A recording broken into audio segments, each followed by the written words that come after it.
Assalamualaikum warahmatullahi wabarakatuh. Pada video kali ini kita akan membahas mengenai panduan penggunaan aplikasi analisis butir soal. Sebelum kita lanjutkan, pastikan Bapak Ibu sekalian memiliki Office minimal 2010, kemudian file analisis butir soalnya, kemudian ada file ekstraksi jawaban dari siswa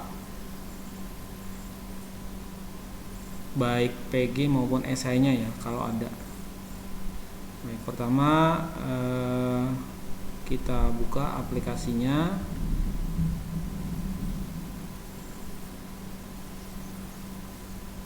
Nah, ini adalah halaman pertamanya. Nah, untuk Bapak Ibu yang ini karena saya sudah buka sebelumnya, jadi pertama Bapak Ibu ketika pertama kali dibuka nanti ada notifikasi seperti ini, diklik saja enable editing. Setelah itu nanti ada muncul lagi untuk enable makro seperti ini. Bapak Ibu tinggal klik enable konten ya, atau aktifkan isi kalau dalam bahasa Indonesianya jika komputernya pakai bahasa Indonesia gitu. Setelah di enable konten nanti tampilannya akan seperti ini ya, sudah bisa dipakai. Nah, ini ada menu-menu yang sudah disediakan. Yang pertama ada beranda, ini halaman beranda adalah informasi awal tentang aplikasinya. Kemudian ini panduan, ini panduan singkat penggunaannya. Nanti ada panduan lengkapnya bisa diunduh di link ini, dan video tutorial ini bisa dilihat dari sini. Kemudian menu identitas. Nah, di sini kita masukkan identitas sekolah, nama kepala sekolah, NIP kepala sekolah, dan seterusnya sampai data evaluasi. Ya, sampai data evaluasi. Nah, ini kita isi lengkap. Kemudian ada menu jawaban. Nah, ini menu untuk kita mengisikan kunci jawaban dari pilihan soal pilihan ganda, kemudian skor tiap soalnya berapa, kemudian nama testinya siapa, kemudian di sini adalah di bagian tengah ini adalah jawaban anak-anak, kita isikan di sini. Kemudian ini untuk pilihan ganda, dan ini pilihan esainya. Soal esai ada 5 buah. Di sini kita tulis, kita ketikkan skornya berapa, skor nilai soalnya. Kemudian di sini adalah skor tiap anak berapa. Nah, ini adalah menu input jawaban. Kemudian di menu hasil analisis di PG, nah ini nanti muncul hasil analisis dari soal pilihan gandanya. Untuk yang menu esai plus rekap, ini nanti hasil analisis dari soal esai dan rekapitulasi secara keseluruhan soal yang kita ujikan kepada anak-anak. Nah, terus kemudian bisa kita simpan dokumen analisis ini dengan klik simpan PDF. Ini kita tinggal klik, untuk halaman ini kita simpan ke dalam PDF. Yang PG juga begitu, kita simpan gitu. Ini untuk menu save biasa untuk menyimpan hasil pekerjaan, untuk close untuk menutup file, print mencetak, print preview untuk tampilan sebelum di print gitu ya. Baik Bapak Ibu sekalian, kita mulai. Langkah pertama adalah kita isikan data identitas Bapak Ibu sekalian dan mata pelajaran dan data evaluasinya kita isi lengkap. Misalkan di sini kita isi mata pelajarannya.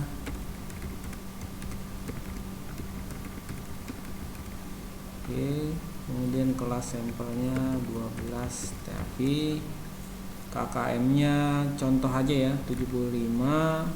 Nah, di sini ada bobot soal PG dan bobot soal esai. Untuk Bapak Ibu yang soal ingin dilakukan analisis butir soalnya, jika ada dua-duanya jenis soalnya PG dan esai, Bapak Ibu tinggal pilih di sini berapa bobotnya, tergantung dari yang sudah direncanakan. Begitu juga dengan yang esai. Namun kalau misalkan soal yang ingin dianalisis itu berupa soal pilihan ganda saja, Bapak Ibu tinggal pilih di sini. Misalkan di sini kita pilih bobotnya 1, sedangkan esainya kita pilih non, ya, karena tidak ada soal esai. Ya, kalau misalkan ada soal esainya, berarti ini kita isi juga di misalkan saya tentukan soal bobot soal PG-nya 2, kemudian esainya saya pilih 1, seperti ini. Nah, kebetulan soal yang ingin dianalisis saya menggunakan jenis soal pilihan ganda dan esai. Kemudian jenis evaluasinya ada pilihan penilaian harian, PTS, PAS, sama ujian sekolah gitu. Saya pilih ujian sekolah, semesternya semester genap, tahun pelajarannya 2021-2022. Kemudian tanggal tesnya 21 Maret 2022. Oke. Nah, ini sudah diisi semua. Kemudian kita masuk ke menu jawaban. Nah, di sini kita isikan kunci jawaban dari soalnya, kemudian skor tiap soal, kemudian nama testinya, kemudian jawaban, ekstraksi jawaban dari anak-anak. Nah, Bapak Ibu sekalian bisa dibuka file ekstraksi jawaban yang kita dapatkan dari CBT sekolah seperti ini. Ya, ini kita bisa kopikan nama, kunci jawaban, dan ekstraksi jawabannya. Nah, untuk kunci jawaban di sini hasil dari file CBT masih ada karakter nomor soal. Misalkan ini nomor 1 kunci jawabannya B.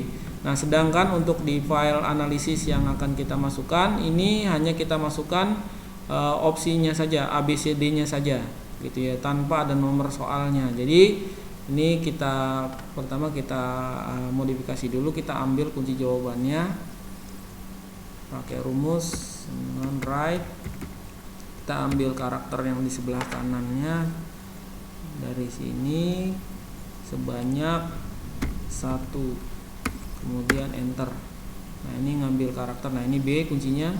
Nah, ini kita tinggal drag saja, arahkan kursornya sampai dia plus seperti ini, tarik, diklik kiri terus sampai soal terakhir. Nah, ini kunci jawaban sudah kita dapat. Kemudian kita copy. Kemudian kita paste value di sini, kan, paste value. Oke, kunci jawaban sudah kita copy. Kemudian kita kopikan nama-nama testinya. Kita blok semua. Kontrol copy ya, Kontrol C atau copy langsung. Kita paste di sini, klik kanan, paste value. Oke, namanya sudah. Untuk skornya, karena ini jumlahnya 35 ya, saya berikan skor tiap soalnya adalah 2,85. Tapi ini terserah Bapak Ibu pada saat membuat pedoman penskorannya mau diisi berapa, silakan disesuaikan dengan kebutuhan masing-masing. Nah, di sini saya pakai 2,85. Oke, saya copy dulu. Nah, ini kita paste value. Nah, sudah diisikan skornya. Kemudian kita kopikan ekstraksi jawaban anak-anak. Nah, ini kita pilih, diklik kiri di sini di nomor 1 sampai Bapak Ibu bisa klik shift, tekan shift di keyboard, kemudian klik kiri sekali lagi di paling bawah sini. Jadi dia keblok ya. Atau juga bisa dengan cara langsung aja diblok seperti ini. Diblok. Ya, sudah diblok, kemudian copy. Ctrl C atau klik kanan, pilih copy. Kemudian kita pastekan di sini. Taruh kursornya di sini, klik kanan, kemudian value. Nah, ini kunci jawaban, ekstraksi jawaban anak-anak sudah dikopikan. Kemudian untuk esainya poin skornya itu saya buat 10 ya. Kembali lagi ini disesuaikan dengan rencana penskoran yang telah Bapak Ibu sekalian buat. jadi tidak baku. Ini contoh saja yang saya buat. Kemudian kita isikan hasil koreksi manual esainya. Kebetulan ini sudah saya buat, sudah saya koreksi. Nah, ini kita tinggal copy paste, di blok lagi. Kemudian klik kanan, copy. Kemudian kita taruh di sini, klik kanan, paste value ya. Oke. Sudah terisi. Nah, sudah terisi semua jawaban baik pilihan ganda maupun esainya. Sekarang kita menuju hasilnya. Bapak Ibu tinggal klik menu PG untuk melihat hasil analisis butir soal untuk pilihan gandanya. Nah, di sini ada hasilnya dari setiap nomor. Misalkan nomor 1 daya bedanya tinggi, kemudian tingkat kesukarannya mudah, efektif distraktornya tidak efektif, validisasinya tinggi. Ya. Nah, di sini ada efektivitas distraktornya tidak efektif. Nih, Bapak Ibu bisa lihat bahwa peserta didik itu, siswa itu hanya menjawab 2 dari 5 opsi yang kita kasih. Berarti untuk pengecohnya itu masih kurang baik ya. Berarti kita harus perbaiki soalnya. Itu perbaiki opsi jawabannya gitu. Agar ada merata ya. Karena dia distraktor juga pengecohnya. Jadi harus ada yang dipilih. Misalkan ini jadi contoh nomor 3, efektivitas distraktornya efektif. Nah, lihat ini sebarannya ada semua ya. Ada di setiap pilihan jawaban ada yang dipilih sama anak-anak gitu. Oke, ini analisis PG-nya. Nah, mungkin dari sini nanti kita bisa lakukan perubahan atau revisi dari soal maupun pilihan jawaban yang telah kita buat. Kemudian kita masuk ke menu esai plus rekap. Nah, ini adalah hasil rekapitulasi keseluruhan dari analisis butir soal yang kita lakukan. Dan di sini ada analisis soalnya yang esai. Nah, sini juga ada keterangannya, interpretasi itemnya. Untuk soal nomor 36 dia daya beda tinggi, tingkat kesukaran sedang, validitasnya tinggi gitu ya. Nah, ini kita bisa langsung terjemahkan bagian mana yang harus kita lakukan perbaikan soal-soalnya. Kemudian di sini ada grafik kurva skornya, distribusi skor. Ini kemudian di sini ada keterangannya secara holistik, secara keseluruhan soal pilihan ganda ya, paket soal ya, katakannya seperti itu, paket soal yang kita gunakan dalam ujian itu bagaimana statusnya. Di sini dikatakan reliable, bisa digunakan kembali. Berarti pilihan ganda, soal pilihan ganda secara keseluruhan bisa digunakan kembali. Namun tadi kalau dilihat secara per item, per nomor, di sini bahwa perlu adanya perubahan ya, ada perlu revisi di sini. Itu, nah untuk yang soal esainya reliable tetapi harus direvisi. Nah, ini keseluruhannya untuk soal esai harus ada revisinya. Demikian. Sebelumnya ini sebelum itu kita bisa menyimpan hasil analisis ini dalam bentuk PDF. Tinggal Bapak Ibu klik simpan PDF, nanti dia akan menyimpan hasil ini dalam bentuk PDF di folder tempat file aplikasi analisis butir ini tersimpan.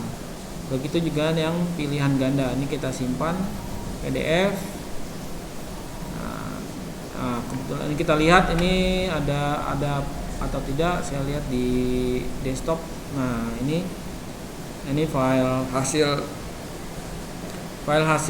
PDF-nya. Oke. Yang esai, nah ini yang pilihan gandanya. Oke. Nah, sudah disimpan dalam file PDF. Nah, demikian tutorial penggunaan aplikasi analisis butir soal ini. Semoga bermanfaat. Wassalamualaikum warahmatullahi wabarakatuh.